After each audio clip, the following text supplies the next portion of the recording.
Hello दोस्तों, नमस्कार। कैसे हो? ठीक हो? मज़े में हो? अच्छा है। आज मैं आप लोगों से दो शब्द डिस्क्राइब करना चाहता हूँ। उन दो शब्दों का बहुत महत्व है। अगर किसी को समझ में आ गया तो बहुत अच्छा है, और नहीं समझ में आए तब भी उनके बारे में पढ़ो, बार बार सुनो, तो आपको धीरे धीरे करके समझ में आ जाएगा। तो पहला शब्द होती है चेतना, कॉन्शियसनेस, और दूसरा शब्द है विचार। अब मैं इन दोनों को डिस्क्राइब करता हूँ।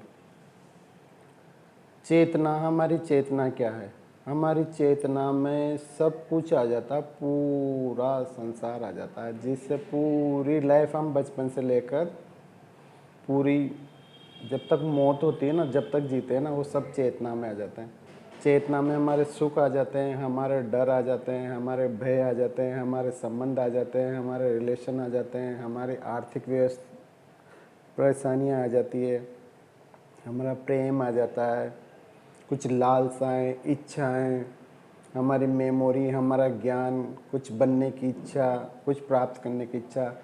तो ये सब कहाँ पर है? हमारी चेतना के अंदर कंटेन है, ये हमारी चेतना के अंदर है ये। और ये चेतना किससे बनती है? विचार से। तो दो शब्द समझ में पकड़ लो, इनको बार बार मनन करना, प्रैक्टिस करना, निधिध्यासन करना। एक तो होगी चेतना, और चेतना के अंदर जो कंटेंट अंतर्वस्तु बनती है वो बनती है विचारों के द्वारा। तो जैसे ही आप में से इतने सारे वर्ड बोले मैंने, ये सब विचार के द्वारा ही बनी हुई है। जैसे मान लो कोई इच्छा कोई ले लो, तो आपके मन में कोई इच्छा होती है, तो विचार के द्वारा ही इच्छा बनती है। इच्छा का कैसे बनती है? आपने कोई चीज़ देखी, आपने कोई गाड़ी देखी, गाड़ी आंखों से गई, संवेदन हुआ, यूँ हुआ, तो फिर उसके बाद विचार एक इमेज तैयार कर लेता है ब्रेन में। कौन सी इमेज? कि मुझे ऐसी गाड़ी चाहिए, मुझे ये गाड़ी चाहिए। तो इच्छा का स्रोत क्या हुआ? विचार। तो विचार, इसलिए ये दो चीज़ें समझना बहुत इम्पोर्टेंट है। एक तो होगी चेतना और दूसरा हो गया विचार। क्योंकि ये पूरी चेतना है ना, पूरी होल लाइफ है। अब इसको आप या तो पहले से ही पता कर लो, तो आपको लाइफ की अगली स्टेप का पहले से ही आइडिया लग जाए। और ये चेतना बनी हुई है विचार से, तो इन दोनों चीज़ों को समझना बहुत ज़रूरी है। अब विचार कैसे बनते हैं? विचार बनते हैं मेमोरी से। मेमोरी कैसे बनती है? दो तरह से बनती है। एक तो हमारे पेरेंटल मेमोरी आई हुई है, एक होती है हमारी 5 सेंस से मेमोरी बनती है। तो जो भी हमें एक्सपीरियंस हुए, अनुभव हुए, कोई भी ज्ञान हुआ, ये सब हमारी मेमोरी में स्टोर हो जाते हैं। धीरे धीरे धीरे करके ये मैं बन जाते हैं। क्योंकि हम क्या हैं? मैं एक मेमोरी है। अगर मेमोरी हटा दे तो मैं कुछ है ही नहीं। और ये विचार बनते रहते हैं, बनते रहते हैं, और ये चेतना के अंदर कंटेंट बनाते जाते हैं।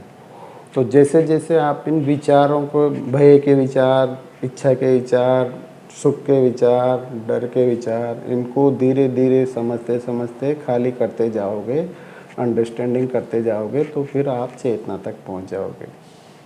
आप कॉन्शियसनेस, अवेयरनेस में रहोगे। तो आप इन विचारों के द्वारा विचार के फंसे जाल में नहीं फंसे रहोगे। फिर आपके पास एक पावर आ जाएगी कि इस विचार का कैसे यूज करना है। आप खुद ही प्रैक्टिकली अपनी लाइफ में अप्लाई करके देख लो। आपकी जो मेमोरी, याददाश्त है, उसके अलावा कोई बाहर का विचार आपके पास आता ही नहीं है 24 आवर में, जिसके आपको नॉलेज नहीं है, एक्सपीरियंस नहीं है।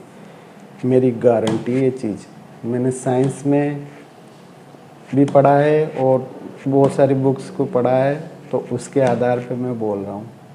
ये कोई मेरी कल्पना नहीं है जो मैं ऐसे व्याख्या कर रहा हूँ। मैंने भी सुना है, पढ़ा है, तो आप लोगों से शेयर करने की कोशिश कर रहा हूँ। तो हमारे पास जो सबसे बड़ी पावर है अपने आप को बनाने की और अपने आप को ख़त्म करने की, लाइफ को, वो है विचार। तो विचार को समझते समझते आप चेतना को समझ जाओगे। तो दोनों को समझने के बाद आप लाइफ में जैसा भी रहना चाहो, जहाँ भी रहना चाहो, कुछ भी करना चाहो, बहुत अच्छे से, बहुत परफेक्ट वे में कर पाओगे। हमेशा खुश रह पाओगे। क्योंकि चेतना के अंदर ही भय है, चेतना के अंदर ही डर है, चेतना के अंदर ही सुख है, चेतना के अंदर ही लालसा है। तो आप, और ये सब बने किसके द्वारा? विचारों के द्वारा। तो आपने विचार को समझ लिया तो विचार, लालसा के विचार को भी समझ लिया, डर के विचार को भी समझ लिया, इच्छा के विचार को भी समझ लिया। तो आपने सब विचारों को समझ के अपनी अंडरस्टैंडिंग में रख लिया। फिर देखो इनमें से कौन सा विचार आपके काम का है, उसको और इम्प्रूवमेंट करते रहो, उसको बढ़ाते रहो। अगर आपको फाइनेंशियली प्रॉब्लम है तो केवल फाइनेंशियली विचार को ही महत्व दो। जो फालतू डर का विचार आ रहा है, कभी कभी इच्छा जाग रही है, कभी कभी सुख की लालसा हो रही है, उन विचारों को थोड़ा कम ध्यान दो। ठीक, आज के लिए इतना ही काफ़ी है। मैं और बाद में डिस्कस करूँगा। धन्यवाद।